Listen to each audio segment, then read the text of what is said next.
Salut les Candalés du web, nous allons parler aujourd'hui d'installation de thèmes WordPress. Si vous venez d'installer votre site WordPress et vous voulez changer l'apparence du site, vous ne savez pas comment le faire, vous avez téléchargé ou acheté un thème pro et gratuit qui ne se trouve pas dans le catalogue des thèmes de WordPress, ou encore vous n'arrivez pas à installer un thème WordPress parce que votre hébergeur ou votre serveur vous empêche de le faire. Cette vidéo est faite pour vous. Et donc, si vous êtes nouveau sur la chaîne, ici, on parle de techniques, de technologies et d'outils qui vont permettre d'évoluer sur le web. Donc, si ce n'est pas encore fait, abonnez-vous. Activez la cloche de notification pour ne rien rater dans les contenus que nous proposons. Sur ce, go!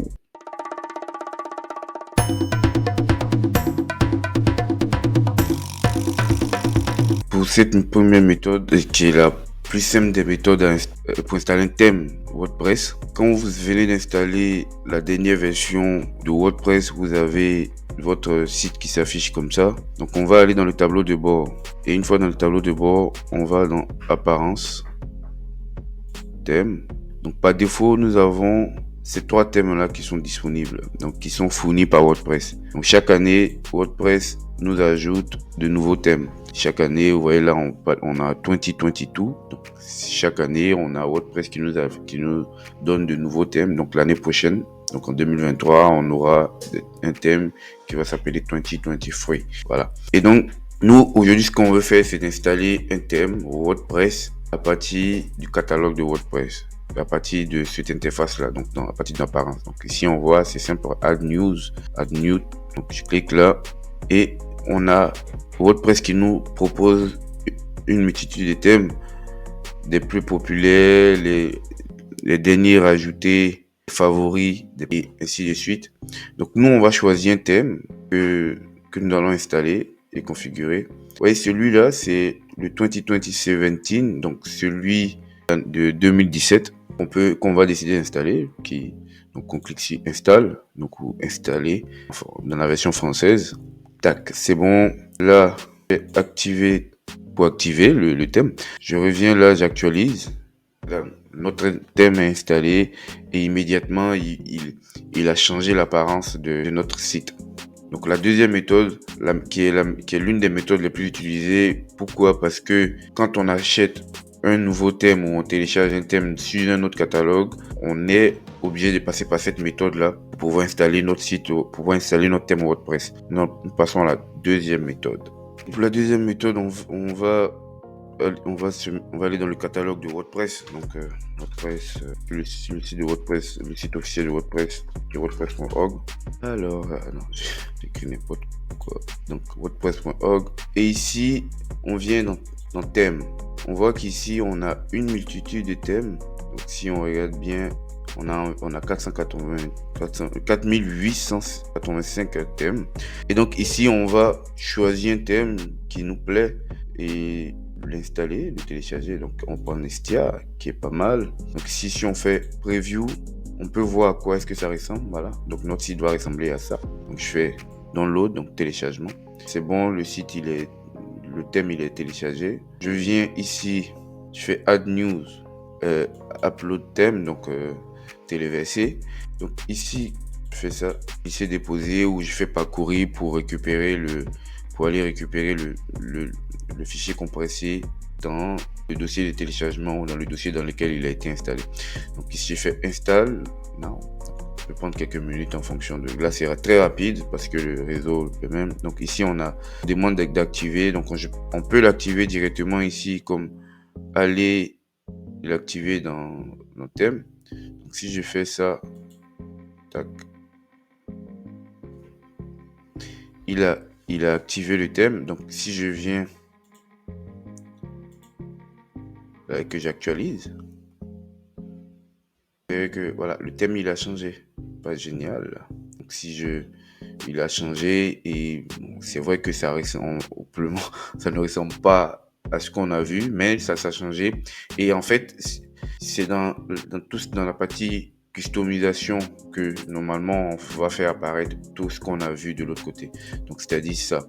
Cette vidéo n'est pas dédiée à comment modifier le design d'un site WordPress. On fera une vidéo pour montrer comment modifier le design d'un site.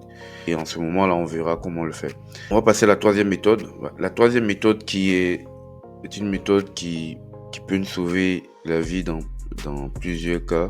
Donc en cas de problème sur le serveur, si on a notre site qui a crashé, on veut le télécharger, ou notre hébergeur, on a résilié notre hébergement et qu'on veut récupérer notre site, ou les paquets de notre site, tous les fichiers qui concernent notre site.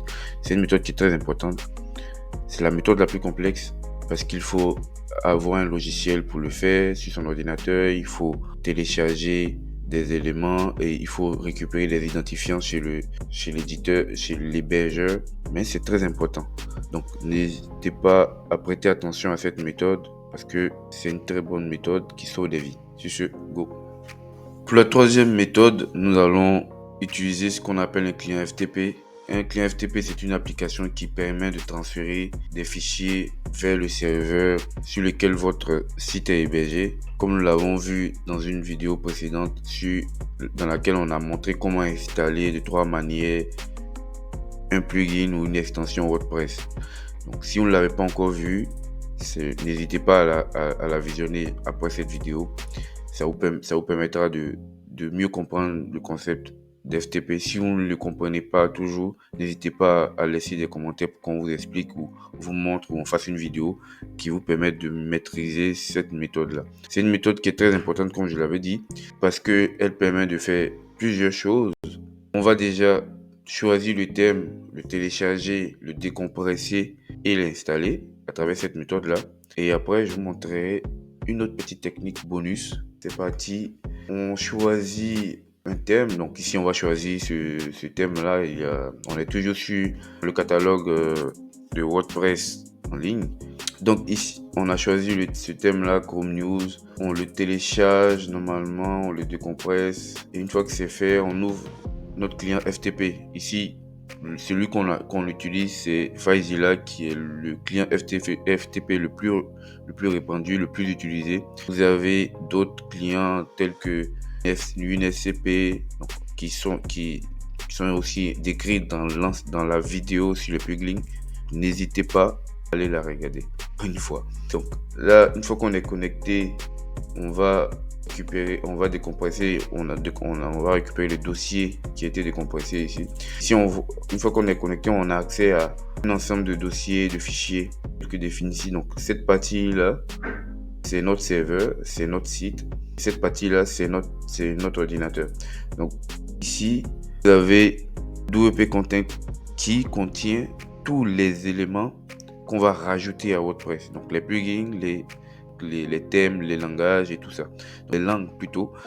Et tout ce qu'on va rajouter à WordPress. C'est ici qu'on met. Donc vous voyez bien. Donc ici on aura les images et tout ça. On va glisser, on va sélectionner notre dossier. On peut le faire téléverser, mais on va utiliser cette méthode. On sélectionne le dossier, on le glisse dans thème. Donc on lâche. Et la copie commence. Donc, il va copier tous les éléments il va copier le dossier dans le dossier thème. Et une fois que c'est bon, ça prend un peu de temps. C'est bon, donc on revient ici dans thème. Vous voyez là, si on actualise, normalement, on a un thème qui est disponible. Si vous ne l'avez pas, vous pouvez l'actualiser. Moi, c'était déjà disponible, donc c'est bon. Je fais activer. Une fois que c'est activé, je viens là, voilà, je réactualise pour avoir c'est bon. On a notre thème qui est installé. On peut le modifier à notre guise en cliquant sur personnaliser. C'est pas le but de la vidéo. On fera une vidéo pour vous montrer comment personnaliser un thème à votre guise. Et on voit qu'on peut la personnaliser comme on veut. C'est pas encore. Donc, pour la méthode bonus, j'ai dit que FileZilla permettait de faire un certain nombre de choses qui est très important. Donc la sauvegarde de votre site, là c'est simple, vous sélectionnez, vous revenez à la racine de votre site, vous sélectionnez votre site, tous les dossiers et vous faites télécharger. Vous pouvez, voilà, vous cliquez télécharger, normalement il vous téléchargera tous les dossiers. Vous faites glisser déposer dans un dossier. En l'occurrence, ça prend du temps. Donc, moi, je l'ai déjà fait. La vidéo. Donc, si on ouvre ici, vous verrez que on a accès, par exemple, à voilà. Vous voyez on a les mêmes dossiers ici et là. Ça met du temps, donc j'ai pas pour ne pas avoir une vidéo excessivement longue, on a préféré cette méthode là. Donc c'est une très bonne technique qui vous permettra de récupérer des dossiers, récupérer certains éléments. Et faites très attention, c'est un gros disclaimer, très attention, parce que si vous supprimez un fichier ici ou vous supprimez un élément ici, vous supprimez de votre site. Donc faites très attention à ne pas casser tout. Avant de faire ce genre d'opération, faites une sauvegarde d'abord avant de commencer ce genre d'opération. Comme ça, vous pouvez la récupérer à tout moment. Merci beaucoup. Si vous avez aimé la vidéo, likez, partagez. Et n'hésitez pas n'oubliez pas de vous abonner. Merci.